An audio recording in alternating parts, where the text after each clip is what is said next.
সুপ্রিয় শিক্ষার্থী, শুভ সকাল। তোমরা যে যেখানে আছো আশা করি ভালো আছো এবং ভালো থাকতেই হবে। পরম করুণাময়ের কাছে প্রার্থনা করি দেশের সকল মানুষ তথা আমাদের ছাত্রছাত্রী সহ সবাই যেন সুস্থ থাকে। তোমরাও সবাই একে অপরের জন্য এবং আমার জন্য দোয়া করো, আশীর্বাদ করো। সুপ্রিয় শিক্ষার্থী, তোমরা যারা গতকাল আমার এই অনলাইন ক্লাসে ছিলা, তোমাদের ধন্যবাদ জ্ঞাপন করছি। তোমরা তোমাদের কমেন্টে তোমাদের অভিমত প্রকাশ করবে। আমরা তোমাদের সাথে আছি এবং কমেন্টের উত্তর দেওয়ার আমি চেষ্টা করব। তোমরা কমেন্ট করবে। তোমরা কি কমেন্ট করছো, আমার কাছে মোবাইল আছে, আমি অন্য মোবাইলে দেখছি, সবই দেখতেছি। তোমরা যে যেখানে আছো ক্লাসে যুক্ত হয়ে যাও। প্রিয় শিক্ষার্থীবৃন্দ, তোমাদের বন্ধুরা যে যেখানে আছে তাদেরকে আজকের এই ক্লাসে অ্যাড হওয়ার জন্য অনুরোধ করো। আশা করি তোমরা ভালো আছো। গতকাল আমরা যেটুকু করিয়েছিলাম তোমাদের সার্কিট 2 এর জন্য, যে আমাদের পূর্ব সূচনামূলক কিছু জিনিস আমরা করেছি, দেখিয়েছি। যেহেতু সার্কিট 1 তোমরা খুব বেশি করে করতে পারো নাই আমি জানি, তারপরও আমরা কি করব, আমরা কোর্স নিয়ে আগাইতে হবে। তোমাদের এই অনলাইন ক্লাসে যতটুকু পারো তোমরা জানার চেষ্টা করো। এরপরে আমরা আশা করতেছি খুব শীঘ্রই আমরা সশরীরে ক্লাসরুমে ফিরে যেতে পারবো এবং তোমাদের যার যত প্রত্যাশা, যার যত আকাঙ্ক্ষা, আমি তোমাদের সব পূরণ করার চেষ্টা করব। আমি তোমাদের কথা দিচ্ছি, আমি তোমাদের সব আকাঙ্ক্ষা তোমাদের পূরণ করার চেষ্টা করব। জানি না কতটুকু পারবো। এই অতিমারিতে, এই মহামারীতে আমরা এমন একটা অদৃশ্য রোগ আমাদের দেশে তথা সারা বিশ্বে আসছে, ওটাকে তো কীভাবে আমরা অস্বীকার করার উপায় নাই। যার কারণে আমাদের অনেক পিছিয়ে যেতে হচ্ছে, অনেক কিছু থেকে আমরা পিছিয়ে যেতে হচ্ছে। আমরা পুরো দেশ তথা জাতি তথা অর্থনীতি, সমাজনীতি সব কিছুতে আমরা পিছিয়ে যাচ্ছি। তোমরা দেখছো, তোমরা নিজেরাও অনেক কষ্ট করতেছো। আমরা জানি তোমাদের জীবন থেকে অনেক সময় নষ্ট হচ্ছে। কিছুই করার নেই, কারণ আগে তো জীবন রে বাবা, আগে তো জীবন। যাই হোক, আমরা গতকালের যেই রেফারেন্সটুকু দিয়েছিলাম এবং 2টা প্রশ্নও দিয়েছিলাম, আশা করি তোমরা সেশনাল খাতায় সুন্দর একটা সেশনাল খাতা করে তোমরা আমার প্রতিদিনের যে প্রশ্ন, সেই প্রশ্নগুলো তোমরা দিয়ে দিবা। অনেকেই করছো, আমি দেখে পরে কেমন হয়েছে আমি প্রত্যেকেরই জবাব দেব, প্রত্যেকেরই কমেন্টসে জবাব দেব। আমি দেখতেছি তোমরা অনেকেই কমেন্টস করতেছো, অনেকেই গতকালের যে আমার প্রশ্ন তা লিখেছ। আমি পরে ক্লাস শেষে দেখেই তোমাদের কার লেসন কেমন হয়েছে, উত্তর কেমন হয়েছে আমি মন্তব্য করব। এখন আসো সুপ্রিয় শিক্ষার্থী, তোমরা মনে হয় দেখতে পাচ্ছ আমি হেডিংয়ে যেটা দিয়েছি, আজকের বিষয় পোলার ও রেক্টেঙ্গুলার পদ্ধতিতে আরএলসি প্যারালাল সার্কিটের শাখা কারেন্ট ও মোট কারেন্টের সমীকরণ নির্ণয়। ঠিক এইভাবেই একটা প্রশ্ন তোমাদের পরীক্ষায় আসতে পারে। দেখো শিক্ষার্থী বন্ধুরা, আমি এমনভাবে তোমাদের লেকচারগুলো রেডি করব যাতে তোমাদের পরীক্ষায় বসতে সুবিধা হয়। পরীক্ষায় প্রশ্নের ধরন অনুযায়ী আমি তোমাদের লেকচারগুলা রেডি করার চেষ্টা করব। এই যে আজকের বিষয়টা যেটা দিলাম, এটা একটা প্রশ্ন আসে, এটা 4 নাম্বারের একটা প্রশ্ন হতে পারে। একবার তো এটা একটা বড় প্রশ্ন হয়ে গেছিল, বুঝছো? এটা মিনিমাম 4 নাম্বারের বা 3 নাম্বারের একটা প্রশ্ন হয়ে যেতে পারে। তাহলে তোমরা আমি যেই কথাগুলো বলবো একটু মন দিয়ে শুনবে। লক্ষ্য করো,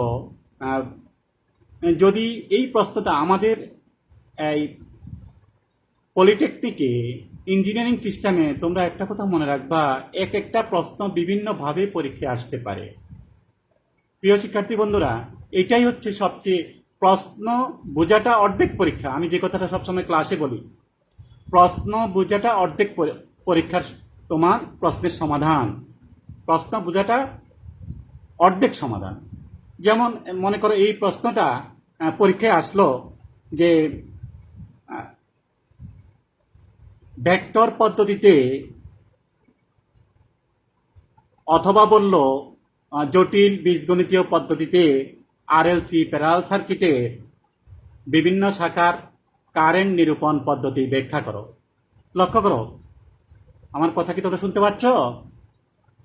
তাহলে এই একই প্রশ্ন, তোমাকে বুঝতে হবে যে এটা কোন প্রশ্নটা। সারিজিক বলছিল যে ভেক্টর পদ্ধতিতে আরএলসি প্যারালাল সার্কিটের বিভিন্ন শাখার কারেন্ট বা মোট কারেন্ট বা পাওয়ার ভেক্টর।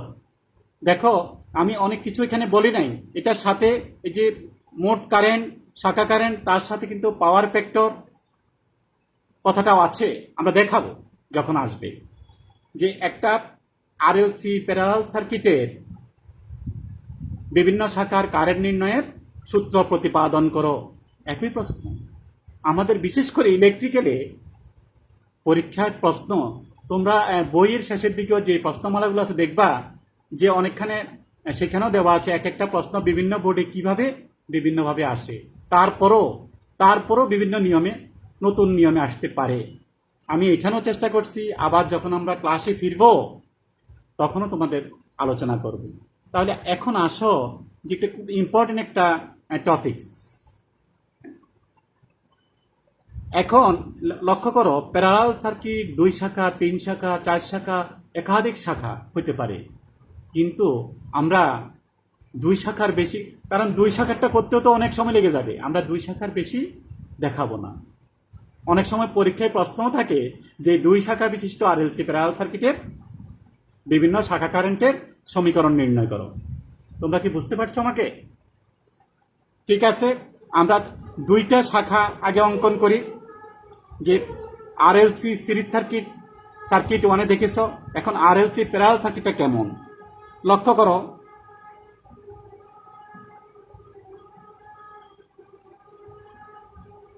আর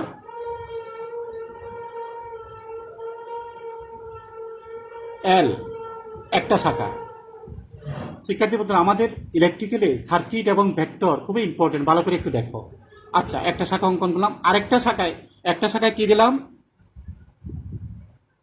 এটার নাম দিলাম R1, এটার নাম দিলাম L। এটা 1 দিলাম না, কেন দিলাম না একটু পরে বলছি। আচ্ছা, আরেকটা শাখা দেখি, আবারও আর। সুতরাং এটাকে বোঝার জন্য কি বলবো? R2। ক্লিয়ার? এখানে দিচ্ছি একটা রেজিস্ট্যান্স, একটা ইন্ডাকটেন্স, এখানে দিব একটা রেজিস্ট্যান্স, একটা রেজিস্টর, একটা ক্যাপাসিটর। লক্ষ্য করো, তোমরা সবাই জানো ক্যাপাসিটরের প্রতীক কিরকম। ক্যাপাসিটরের প্রতীক কিরকম তোমরা সবাই জানো। দেখো, এটা ক্যাপাসিটরের প্রতীক। তাহলে শুরু প্রান্ত শর্ট করে দিলাম, শেষ প্রান্ত শর্ট করলাম। শুরু প্রান্ত থেকে একটা তার সংযোগ করে সাপ্লাইয়ের জন্য রাখলাম, শেষ প্রান্তে একটা তার সংযোগ করে সাপ্লাইয়ের জন্য রাখলাম। একেবারে সহজ, তোমরা কলম দিয়ে আঁকবে, কোনো সমস্যা নেই। কিন্তু তোমরা তো অনেক সময় ভুল হয়ে যায়, এই জন্য পরীক্ষার খাতে তোমরা পেন্সিলটা ইউজ করলে তুমি মুছতে পারবা। কিন্তু আমাদের কলম দিয়ে সার্কিট আঁকলেও কোনো সমস্যা নেই, তোমার যদি ভুল না হয় কোনো সমস্যা নেই, এবং একটু আঁকাবাঁকা হলেও কোনো সমস্যা নেই। প্রিয় শিক্ষার্থী বন্ধুরা, আমাদের ইলেকট্রিক্যালের সার্কিট শুধুমাত্র যখন ভেক্টর অঙ্কন করব তখন যেন আমাদের নিয়ম এবং রেখা, কোণ, যেমন 90 ডিগ্রি বা 45 ডিগ্রি যেন দেখেই মনে হয়। ঠিক আছে, আমরা পরে আসতেছি। তাহলে এটার নাম দেব কি? R2। আর এটা কি? C, capacitance. আমরা এসি সাপ্লাই। লক্ষ্য করো, আমরা কখনো প্লাস মাইনাস বলবো না, প্লাস মাইনাস দিব আমরা ডিসি সার্কিটে। আমরা এটা এসি সার্কিট, এই জন্য আমরা কি দিব? Phase neutral. ক্লিয়ার? তাহলে আমরা এটাও বুঝে গেলাম যে ডিসি সার্কিটে হয় প্লাস মাইনাস, আর এসিতে কি হয়? ফেজ নিউট্রাল বা লাইন নিউট্রালও বলা যায়। তাহলে আমরা কত ভোল্টেজ সাপ্লাই দিব জানি না, সেটার নাম দিলাম ভি ভোল্ট। সাপ্লাই ভোল্টেজ কত? ভি। আচ্ছা, আমরা গতকালও বলছিলাম ফেজ দিয়ে সোর্স থেকে কারেন্ট সার্কিট ঢুকবে। এই যে দেখো ফেজ দিয়ে ঢুকছে, এটা হলো মোট কারেন্ট। ক্লিয়ার বোঝো? মোট কারেন্টকে আমরা কি দিব? আই। মোট কারেন্ট আই, মোট কারেন্ট আই। তাহলে আর আছে, এল আছে, সি আছে, এই জন্য এটার নাম হচ্ছে আর এল সি। এবং দেখা যাচ্ছে যে দুইটা শাখা প্যারালাল, এই জন্য এটা হচ্ছে প্যারালাল সার্কিট। এই জন্য এটা কি? Parallel circuit. এটা হলো সার্কিট ডায়াগ্রাম, এটা হচ্ছে সার্কিট ডায়াগ্রাম। আসো দেখি এখন প্রিয় শিক্ষার্থী বন্ধুরা, আমরা তোমরা লক্ষ্য করো এই কারেন্টটা এইখানে এসে কয় ভাগ হচ্ছে? 2 ভাগ হচ্ছে। তাহলে এটার নাম দিলাম আমরা 1 নং শাখা, 1 নং শাখা, আর এটাকে বলবো আমরা 2 নং শাখা, 2 নং শাখা, 2 নং শাখা। তাহলে 1 নং শাখার কারেন্টকে আমরা বলবো I1। একটু বোঝার চেষ্টা করো, কি বলবো? I1। 2 নং শাখার কারেন্টকে কি বলবো? I2। এতটুকু বুঝছো কিনা প্রিয় শিক্ষার্থী বন্ধুরা? এতটুকু বুঝছো কিনা? ওকে, তাহলে আমরা সার্কিটটা আঁকতে পারলাম। একটু লক্ষ্য করো, তোমরা কিন্তু সার্কিট 1-এ, আমি কালকেও বলছি, তোমরা সার্কিট 1-এ অনেক কিছু পড়ে আসছো। সেই সার্কিট 1-এর সব কিছু বোঝাতে গেলে আমরা সার্কিট 2 করাতে পারবো না। এখন দেখি 1 নং শাখার, আমি কালকেও বলছিলাম এলটা কিন্তু বাধা নয়। এলের কারণে এখানে একটা বাধা তৈরি হবে, সেটার নাম কি শিক্ষার্থী বন্ধুরা বলতে পারবা? এলটা কিন্তু বাধা নয়, এলের কারণে যে বাধা সেটার নাম কি? দেখো আমি যদি এখানে একটা এক্স লাগিয়ে দিই, এক্সেল, কালকে বলছিলাম সিটা কিন্তু সরাসরি বাধা নয়, বাধাটা কি? এক্সি। তোমাদের বোঝার জন্য প্রথমে আমি দিই নাই। ক্লিয়ার? এলটা যেন পাশে না হয়, একটু নিচে হয়, সিটা যেন পাশে না একটু নিচে হয়। Clear? Inductive reactance, capacitive reactance, শুদ্ধভাবে উচ্চারণ করবা, বোঝার চেষ্টা করবা। তাহলে 1 নং শাখা হচ্ছে, দেখো যেই শাখায় ইন্ডাকটেন্স তাকে বলবো ইন্ডাকটিভ শাখা, আর যেই শাখায় ক্যাপাসিটেন্স আছে তাকে কি বলবো? ক্যাপাসিটিভ শাখা। একটা ইন্ডাকটিভ শাখা, একটা ক্যাপাসিটিভ শাখা। তাহলে I1 হচ্ছে ইন্ডাকটিভ শাখার কারেন্ট, I2 হচ্ছে ক্যাপাসিটিভ শাখার কারেন্ট। ক্লিয়ার? আচ্ছা, তারপরে একটু লক্ষ্য করো, আমি যদি বলি প্রিয় শিক্ষার্থী বন্ধুরা, তোমরা কেউ বলতে পারবে কি 1 নং শাখার ভোল্টেজ কত, 2 নং শাখার ভোল্টেজ কত? অবশ্যই অনেকে পারবা, কারণ আমরা জানি প্যারালাল সার্কিটের ভোল্টেজ সমান। সাপ্লাই ভোল্টেজ যেটা, এখন আমি যদি একটা ভোল্ট মিটারকে এখানে ধরি সেম ভোল্টেজ দেখাবে, আবার যদি আমি এইখানে ধরি সেম ভোল্টেজ দেখাবে। আমরা যখন প্র্যাকটিক্যাল ক্লাসে যাব তোমাদের সব দেখাবো। তাহলে এটা মাথায় রাখো, 1 নং শাখার ভোল্টেজও ভি, 2 নং শাখার ভোল্টেজও ভি। এখন দেখি 1 নং শাখার ইম্পিডেন্স, 1 নং শাখার। আচ্ছা, তোমাদেরকে একটু বলে রাখি, প্রথমে আমরা, যদিও পোলার আমি আগে লিখেছি, আমরা প্রথমে রেক্টেঙ্গুলারটা করি। প্রথমে রেক্টেঙ্গুলার পদ্ধতি, পোলার করলে অসুবিধা নেই, প্রথমে রেক্টেঙ্গুলারটা করি, রেক্টেঙ্গুলার পদ্ধতি। একটু লিখি, রেক্টেঙ্গুলার পদ্ধতি। রেক্টেঙ্গুলার পদ্ধতি কালকেও আমি কিছু বলছিলাম প্রিয় শিক্ষার্থী বন্ধুরা। রেক্টেঙ্গুলার পদ্ধতি কি থাকে? একটা থাকে বাস্তব আর একটা থাকে অবাস্তব বা কাল্পনিক, এবং সেখানে যে যুক্ত রাশি থাকে। রেক্টেঙ্গুলার পদ্ধতি, আসো 1 নং শাখার ইম্পিডেন্স, 1 নং শাখার ইম্পিডেন্স, 1 নং শাখার ইম্পিডেন্স বলতে পারবা? ইম্পিডেন্সকে আমরা কি দিয়ে লিখি? জেড দিয়ে। যেহেতু 1 নং শাখা, এই জন্য এটার ইম্পিডেন্সের নাম কি? Z1। আমরা কিন্তু রেক্টেঙ্গুলার পদ্ধতি বলছি। রেক্টেঙ্গুলার পদ্ধতি হলে এই শাখা, দেখো এই শাখাতে 2টা উপাদান আছে, একটা হচ্ছে R1 প্লাস, কেন প্লাস? ইন্ডাকটিভ শাখা, প্লিজ মনে রাখো, ইন্ডাকটিভ শাখার ইম্পিডেন্সের জন্য হবে প্লাস, আর ক্যাপাসিটিভ শাখার ইম্পিডেন্সের জন্য আমরা কি দিব? Minus. R1 plus J of X L. 1 নং শাখার ইম্পিডেন্স হয়ে গেল। এখন লিখি 2 নং শাখার ইম্পিডেন্স কি দিব? Z2। 2 নং শাখার রেজিস্ট্যান্সের মান কি? R2। ক্যাপাসিট্যান্স থাকার কারণে এখানে কি হবে? Minus J of XC। তাহলে আমরা 2টা শাখার ইম্পিডেন্স লিখতে পারলাম। এখন আসো তোমরা আমি আবারও বলতেছি, সার্কিট 1 না বুঝলে আমরা সার্কিট 2তে কিছুই পারবো না। 1 নং শাখার কারেন্ট, 1 নং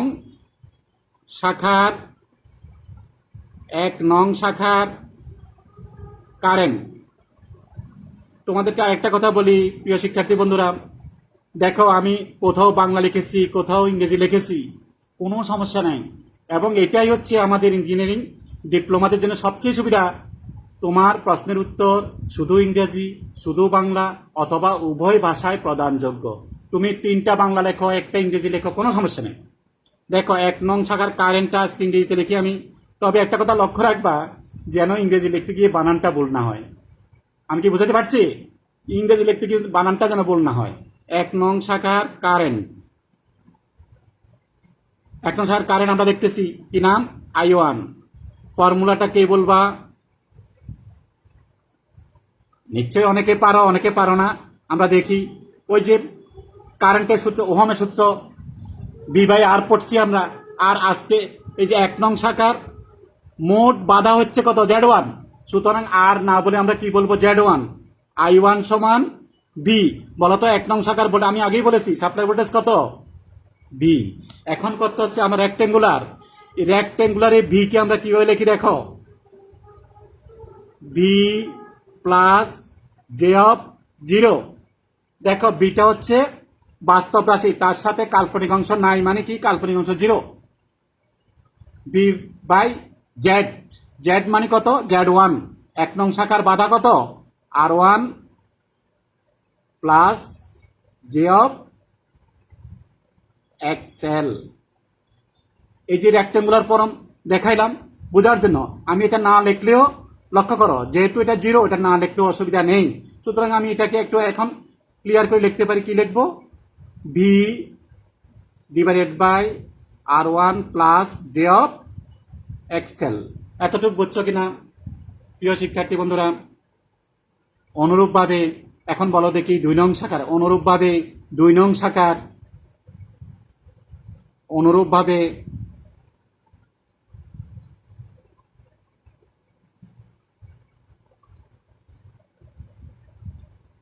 2 নং শাখার,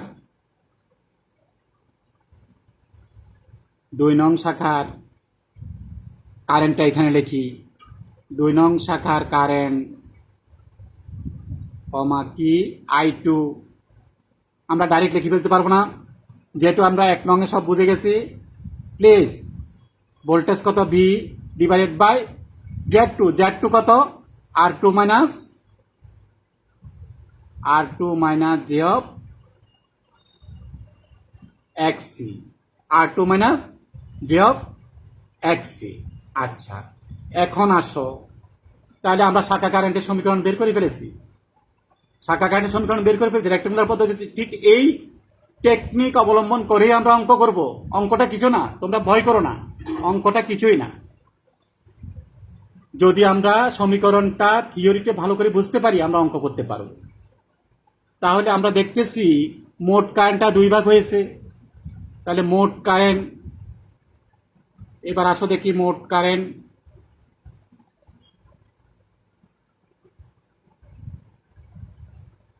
মোট কারেন্ট I সমান I1 plus I2। I1 plus I2। এখানে লক্ষ্য করো, এখানে আরেকটা কথা আমি গতকালও বলছিলাম প্রিয় শিক্ষার্থী বন্ধুরা, এটা কিন্তু বীজগণিতীয় যোগফল নয়। এটা কি? এটা ভেক্টর যোগফল। যদি ডিসি সার্কিট হতো আমরা সরাসরি যোগ করতে পারতাম, কিন্তু এটা হচ্ছে বীজগণিতীয় যোগফল। এটা হচ্ছে এটা বীজগণিতীয় যোগফল নয়, এটা ভেক্টর যোগফল। তাহলে I1 এর মান কত? ওই যে দেখো B divided by R1 plus, আমি একটু অপর পেজে চলে যাই। প্রিয় শিক্ষার্থী বন্ধুরা, আমরা এখানে লিখি আমরা, তাহলে আই সমান কি হতেছে,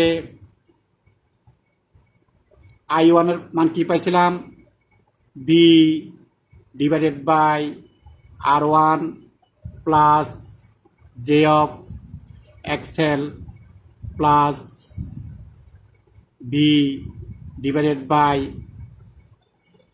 R2 minus J of XC. আচ্ছা, তাহলে এখন দেখো, তাহলে মোট কারেন্ট সমান I1 প্লাস I2। এখন কি করা যায় দেখি, বিটাকে কমন নাও দেখি, তাহলে কি থাকে, 1 divided by R1 plus J of XL plus 1 divided by R2 minus J of XC. আচ্ছা, এখন লক্ষ্য করো, তাহলে আমরা মোট কারেন্টের একটা সমীকরণ পেয়ে গেলাম। এখন এখানে এই রেক্টেঙ্গুলার দেখো যে জিনিসটা আছে, এইটাকে আমরা যে যুক্ত রাশিটাকে আমরা তুলে দিতে চাই। আমরা যে যুক্ত রাশিকে যদি তুলে দিতে চাই, প্রিয় শিক্ষার্থী বন্ধুরা তোমরা একটু লক্ষ্য করো কি করতে হবে, এইটার বিপরীত চিহ্ন দিয়ে, বিপরীত চিহ্ন কি হবে, এটাকে কনজুগেট বলে আমাদের কমপ্লেক্স ফর্মে, R1 minus J of XL, আর এটাকে কি করতে হবে, R2 প্লাস জে অফ এক্সি দ্বারা গুণ। তাহলে কি করা যায় দেখি, উপরে নিচে কি করব, R1 minus J of Excel, R1 minus J of XL, আর নিচে কি হবে, R1 plus J of XL into, তাহলে এখানে একটা সেকেন্ড ব্র্যাকেট দিয়ে দিই, into R1 minus J of XL plus, অনুরূপভাবে এখানে কি করব, R2 প্লাস বিপরীত চিহ্নযুক্ত জে অফ এক্সি, আর নিচে কি হচ্ছে, R2 minus J of XC into R2 plus J of XC, second ব্র্যাকেটটা এখানে শেষ করে দিও। আচ্ছা, সমান আমরা এখন কি পাবো দেখি, সেকেন্ড ব্র্যাকেট থাকো, দেখো এ plus B into A minus B হয়ে গেছে না, একটু ভালো করে দেখো প্রিয় শিক্ষার্থী বন্ধুরা, উপরে আছে R1 minus J of XL, আর নিচে কি হইতেছে, A plus B into A minus B, কি হচ্ছে বলো, A square minus B square. দেখি তোমাদের বোঝার জন্য আজকে প্রথম দিন কিন্তু ক্লিয়ার করে আমি বলতেছি, ভাঙ্গে লিখতেছি, তোমরা যদি 2 লাইন আগেও লেখো অসুবিধা নাই। দেখো R1 স্কোয়ার মাইনাস, এইটাকে বর্গ করলে কি হবে, J square XL square plus R2 minus plus J of XC, এখানে কি হইতেছে, R2 square minus J square XC square. এতটুক ভেঙ্গে তোমার কোথাও কোনো বইতে লিখবে না, আমরা বোঝার জন্য তোমাকে ক্লিয়ার করতেছি। আচ্ছা, আসো দেখি বি, লক্ষ্য করো R1 minus J of Excel, আচ্ছা R1 স্কোয়ার থাকুক মাইনাস, প্রিয় শিক্ষার্থী বন্ধুরা তোমরা বলো তো, জে স্কোয়ারের মান আমি গতকাল একটু দেখাইছিলাম, কি বলছিলাম, তোমরা ম্যাথেও করছো, কি করছিলা, আই সমান কত, স্কোয়ার রুট অফ -1, তাহলে আই স্কোয়ার সমান কত হবে, -1, তাই না, আর আই এর পরিবর্তে আমাদের এখানে কি, জে, তাহলে জে স্কোয়ার সমান কত, -1, জে স্কোয়ার সমান কত, জে স্কোয়ার সমান -1, তার সাথে আছে XL square plus R2 plus J of XC, r2 square minus J স্কোয়ারের মান কত -1, এটা ব্র্যাকেট দিয়ে লিখবা, নাহলে ভুল হয়ে যাবে। xc স্কোয়ার বোঝার জন্য ব্র্যাকেট দিলাম, সমান b থাকুক এখনো সেকেন্ড ব্র্যাকেট। দেখি কি হচ্ছে এবার। উপরে r1 minus J of XL, আর নিচে কি হচ্ছে দেখি, এই মাইনাসে মাঝে প্লাস হয়ে যাচ্ছে। r1 স্কোয়ার প্লাস, লক্ষ্য করো, r1 square plus X L square plus উপরে কি হচ্ছে r2 plus J of xc, নিচে কি r2 স্কোয়ার, দেখি এখানে কোথাও স্কোয়ার মাইনাস বি স্কোয়ার, হ্যাঁ ঠিক আছে, এ স্কোয়ার মাইনাস বি স্কোয়ার, ঠিক আছে। তাহলে কত হচ্ছে r2 স্কোয়ার মাইনাসে মাইনাসে প্লাস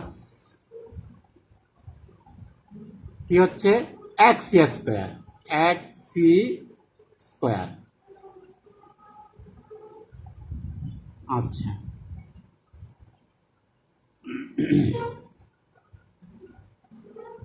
এখন দেখো, এখন আমরা কি করতে পারি,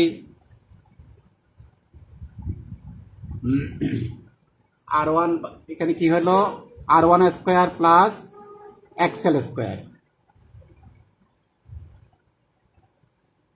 তাহলে এইটাকে আমরা কি করতে পারি, দেখো r1 ডিভাইডেড বাই, সরি এটাও তো r1 ছিল, r1 এটা r2, এইটাকে আমরা আলাদা করে কি লিখতে পারি, r1 divided by r1 square plus X L square minus J of X L divided by r1 square plus X L square, আলাদা করে লিখলাম, আলাদা করে। শুধু এইটাকে আলাদা করে এটুকু লেখা যায়, শুধু এইটাকে আলাদা করে এটুকু লেখা যায়।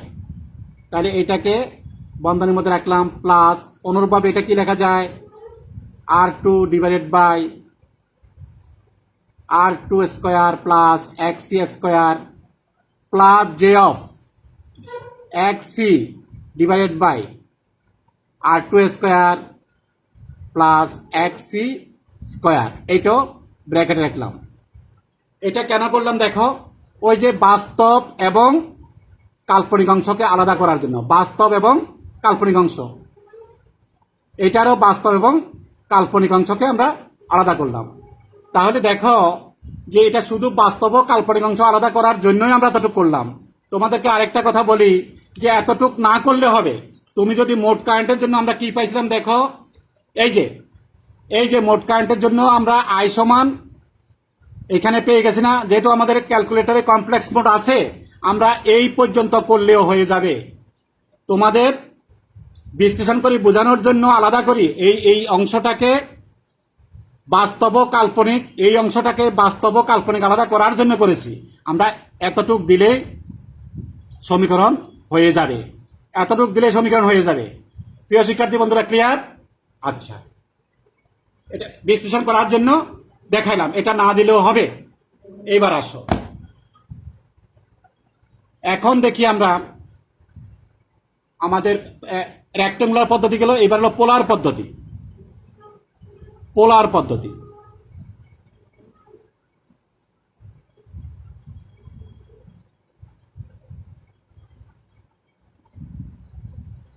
পোলার পদ্ধতি, পোলার পদ্ধতিতে দেখো সাপ্লাই ভোল্টেজ, কিছু কিছু ইংরেজি লেখা শুরু করলাম। সাপ্লাই ভোল্টেজ বলতো কত ছিল,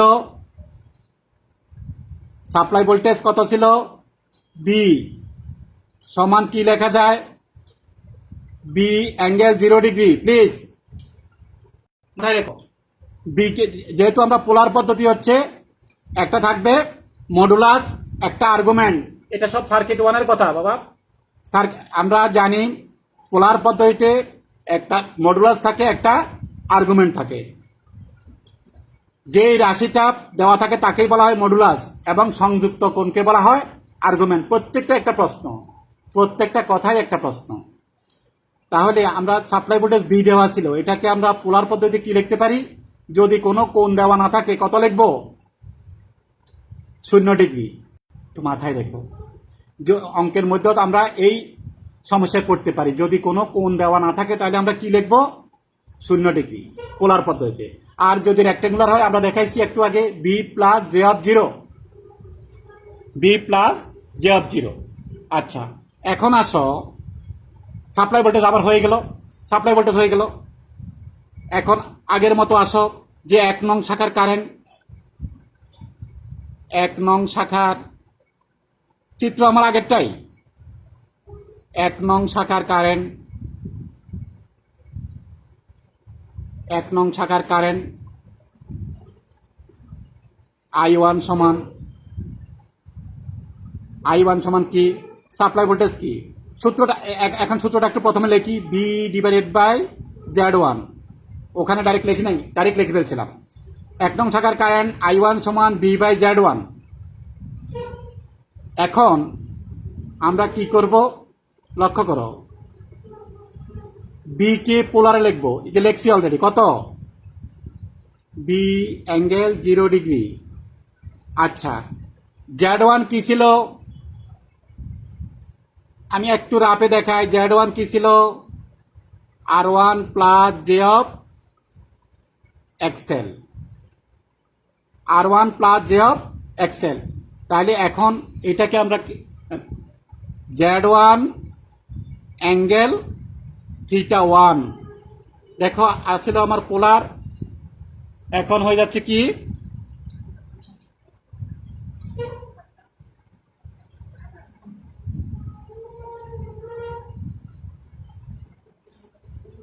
তাহলে লক্ষ্য করো, Z1 অ্যাঙ্গেল θ1, আমরা এটাকে আছিল পোলার, এখন রেক্টেঙ্গুলার, আমরা এটাকে কি লিখব? পোলারে লিখব। তাহলে আমরা এখন কি লিখব? Z1 অ্যাঙ্গেল, মনে করলাম এটা কোণ কত জানি না, এটা হচ্ছে θ1, এটা θ1। অনুরূপভাবে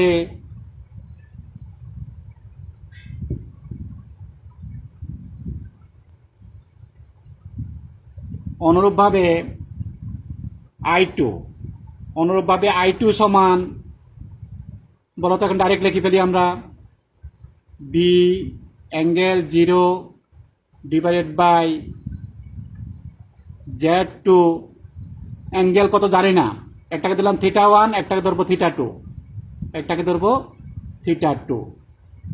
তাহলে শাখা কারেন্ট হয়ে গেল, একেবারে সহজ, একেবারে সহজ। মোট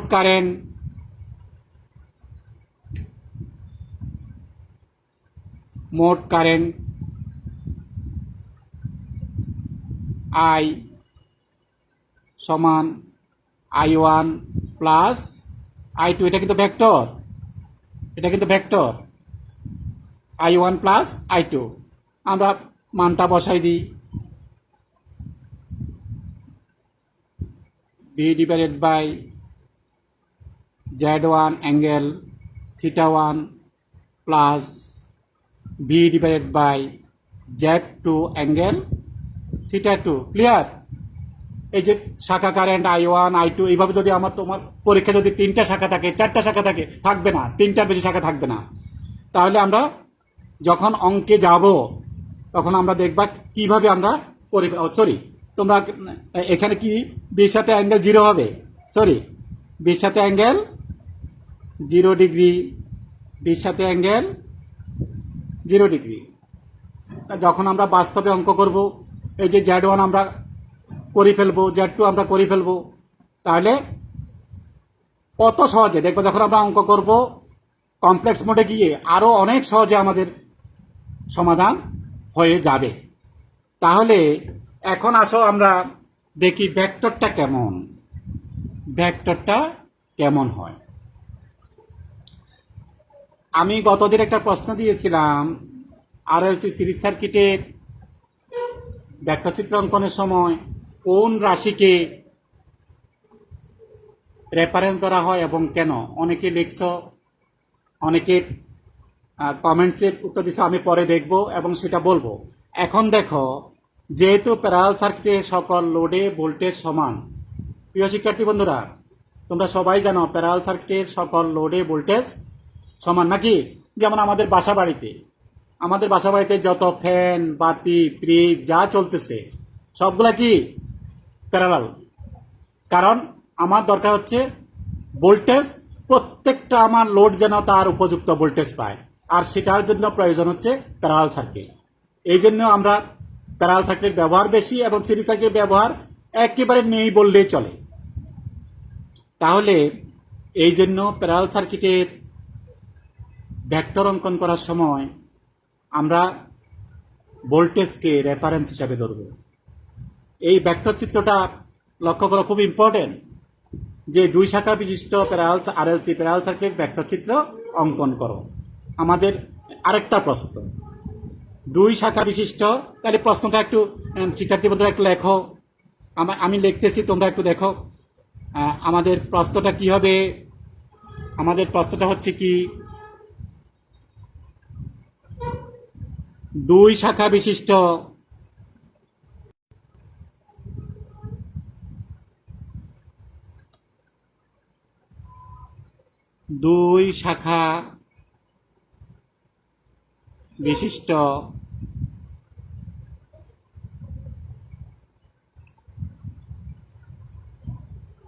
আরএলসি প্যারালাল সার্কিটের, এই দেখছো আমি আবার ইংরেজি লিখলাম, বাংলা ইংরেজি মেশানো যায় কিন্তু বানান বলে সমস্যা।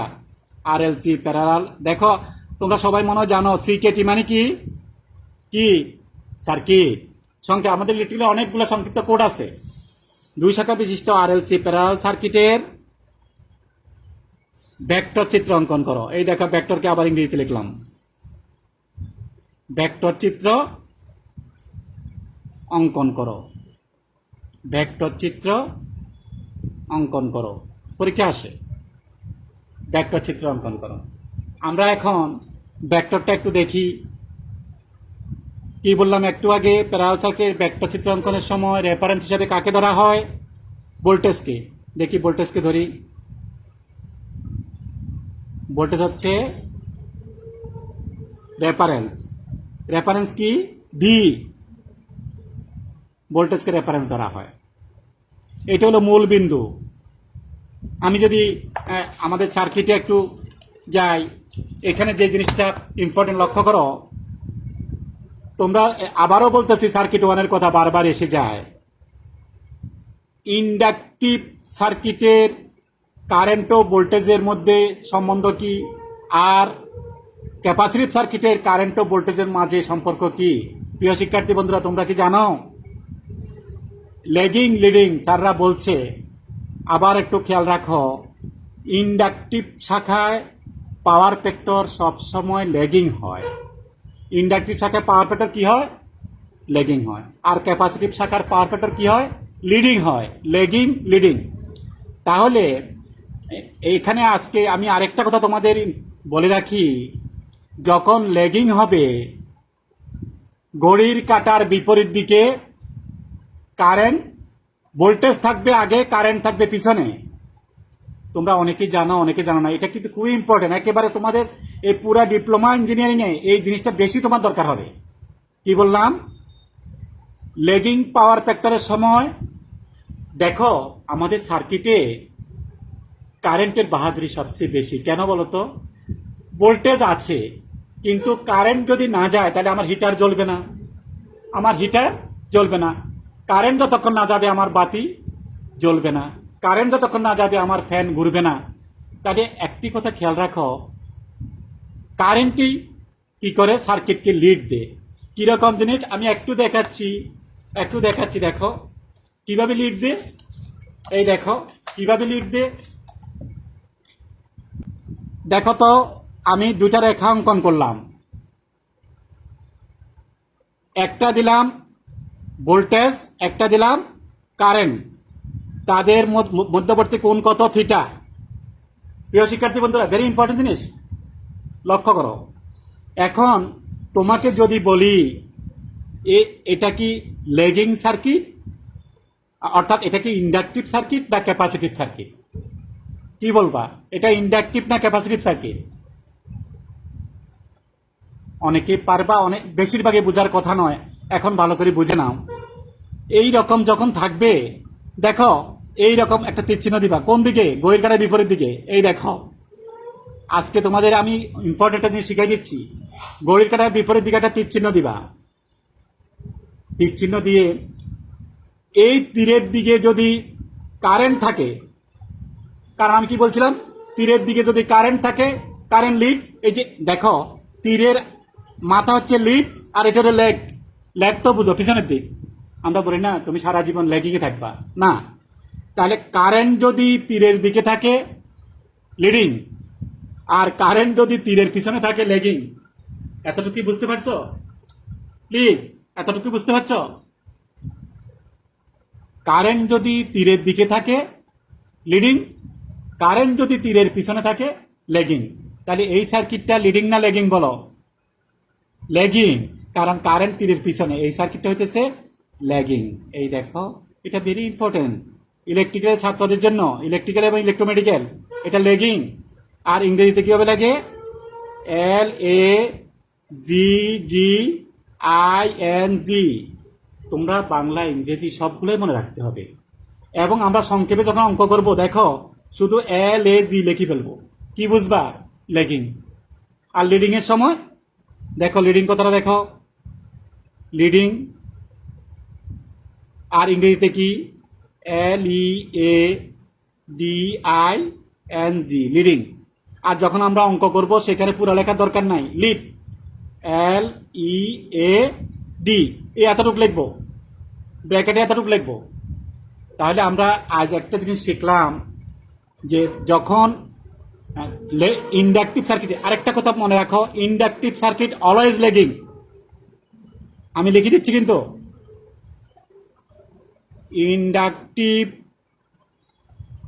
ইন্ডাকটিভ সার্কিট সব সময়,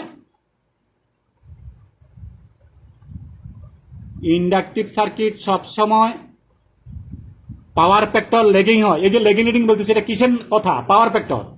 ইন্ডাকটিভ সার্কিট সব সময় পাওয়ার ফ্যাক্টর,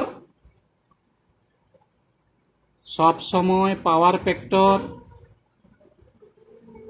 তোমরা সার্কিট ওয়ান এগুলো সব পড়ছো, আমি এগুলা তারপরও আসতেছে কিছু বলতেছি। ইন্ডাকটিভ সার্কিট সব সময় পাওয়ার ফ্যাক্টর কি হয়? লেগিং হয়। ইন্ডাকটিভ সার্কিটে সব সময় পাওয়ার ফ্যাক্টর লেগিং হয়। সারা জীবন এটা মনে রাখতে হবে বাবা, সারা জীবন লেগিং হয়। তাহলে এখন বুঝতে পারতেছ, ইন্ডাকটিভ সার্কিটে সবসময় পাওয়ার ফ্যাক্টর লেগিং হয়। এবং ক্যাপাসিটিভ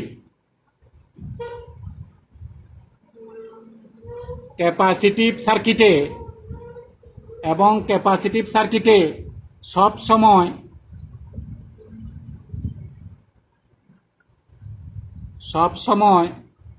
দেখো এবার পাওয়ার ফ্যাক্টর ইংরেজিতে লিখতেছি। তোমাদেরকে বললাম আমরা বাংলা ইংরেজি লিখে খিচুড়ি করে ফেলবো, কোনো সমস্যা নেই, কিন্তু বানান ভুল হতে পারবে না। পাওয়ার ফ্যাক্টর আগে লিখছি বাংলায়, এখন দেখো লিখতেছি ইংরেজিতে। পাওয়ার ফ্যাক্টর লিডিং হয়। এই দুইটা কথা সারা জীবন মনে রাখতে হবে। আমি কিন্তু তোমাদের ক্লাসে এসে এই কথাগুলো কিন্তু আর বলবো না, এবং সরাসরি প্রশ্ন করব, প্রিয় শিক্ষার্থী বন্ধুরা, কখন পাওয়ার ফ্যাক্টর লেগিং হয়, কখন পাওয়ার ফ্যাক্টর লিডিং হয়। তাহলে এবার বলো এটার পাওয়ার ফ্যাক্টর কি হয়েছিল? যেহেতু কারেন্ট তীরের পিছনে, সুতরাং পাওয়ার ফ্যাক্টর লেগিং। এখন আসো দেখি আরেকটা অঙ্কন করি দেখি। এটা দিলাম এখন কারেন্ট, এটা দিলাম ভোল্টেজ, এটা হলো পাওয়ার ফ্যাক্টর অ্যাঙ্গেল। আবার ঘড়ির কাঁটার বিপরীত দিকে একটা তীর চিহ্ন দিবা এইভাবে। এখন দেখো তো কারেন্ট কোন দিকে আছে? এখন দেখো কারেন্ট কোন দিকে? তীরের আগায়, মানে লিড দিতেছে। আরে বাবা তোমরা লিডার বুঝো তো, তাই না? লিডিং। এখন কারেন্ট লিড দিতেছে, সুতরাং এটা কি? লিডিং। এটা কি? Leading power factor. এবং শিক্ষার্থী বন্ধুরা বলো তো এটা কোন সার্কিট? Capacitive circuit. আর এটা কোন সার্কিট? ওই যে ইন্ডাকটিভ সার্কিট। কারণ কারেন্ট তীরের পিছনে, মানে লেগ, আর কারেন্ট তীরের আগে মানে লিড, এটা এখনো ডিপ্লোমা পাশ করে গেছে এমন অনেক ছাত্রকেও আমি দেখেছি বাবা ভুল করে। এই দুইটা জিনিস তোমাদের কেন বলতেছি, খুবই ইম্পর্টেন্ট। আমি ক্লাসে এসে সরাসরি যখন আমরা ক্লাসরুমে আসবো, আমি কিন্তু এই কথাগুলা প্রত্যেককে জিজ্ঞেস করবো, কাউকেও ছাড়বো না। তোমাদের তখন বোঝা যাবে কারা আমার অনলাইনে ছিলা ক্লাসে আর কারা ছিল না, কারা মনোযোগ দিয়ে বুঝছো, কারা মনোযোগ দিয়ে বুঝো নাই। আমি কিন্তু সব দেখব। তাহলে আমরা ক্লাসে আজকে শেষের দিকে চলে আসছি, একেবারে শেষের দিকে চলে আসছি আমরা। প্রিয় শিক্ষার্থী বন্ধুরা, এই লেগিং লিডিং যদি জানা থাকে, আগামীকাল থেকে আমরা আশা করতেছি অঙ্কের দিকে হয়তো যেতে পারবো। কিন্তু কিভাবে যাই বলো, এই খুঁটিনাটি জিনিসগুলো যদি না জানি তাহলে আমরা অঙ্ক কিভাবে করব। তাহলে আমরা আজকে এখান থেকে যা শিখলাম তার উপর থেকে তোমাদের দুইটা প্রশ্ন, প্লিজ সবাই একটু লেখো। আমরা এই ভেক্টরটা আগামীকাল ক্লিয়ার করব। এই দেখো, একটা ভেক্টর আঁকতে গিয়ে যে জিনিসগুলো লেগিং লিডিং না জানলে কিন্তু আমি এই ভেক্টর আঁকতে পারতাম না। এখন আগামী দিন দেখবো আমরা ভেক্টরটা ক্লিয়ার করতে পারবো। তাহলে তোমাদের আগামী দিনের প্রশ্ন, আমরা ভেক্টরটা আগামীকাল করব, আজকে করব না। সেশনাল কাজ দুইটা লিখে নাও। আজকের 1 নাম্বার কাজ হচ্ছে 2 শাখা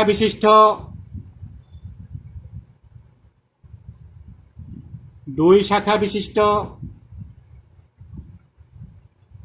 আরএলসি প্যারালাল সার্কিট, সার্কিটের সংক্ষেপে লিখলাম, দেখো সিকেটি প্যারালাল সার্কিটের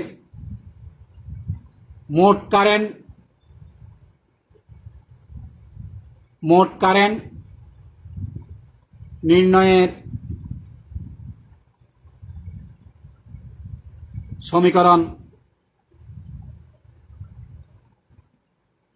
সমীকরণ প্রতিপাদন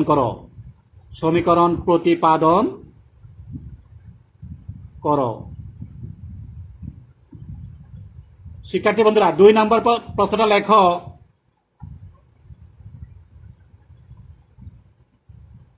কোন সার্কিটের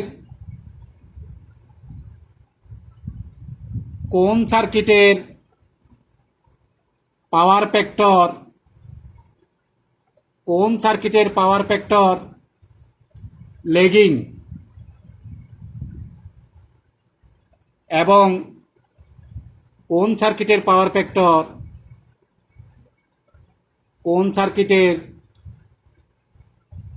ফ্যাক্টর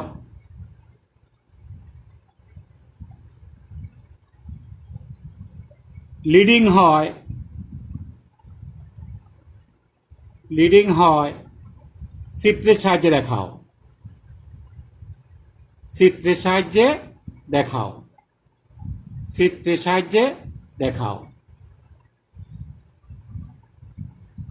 তোমরা সেশনাল খাতায় করে রাখবা। প্রিয় শিক্ষার্থী বন্ধুরা, আজকে আমরা প্যারালাল সার্কিটের অনেক কিছু দেখলাম। ভেক্টরটা বাকি থাকলো, আমরা নেক্সট ক্লাসে দেখাবো। এই পর্যন্ত যা হলো তোমরা সেটা আশা করি বাসায় দেখে নেবে এবং তোমরা আমাকে কমেন্ট বক্সে জানাবে। ধন্যবাদ আমার ক্লাসে থাকার জন্য। প্লিজ।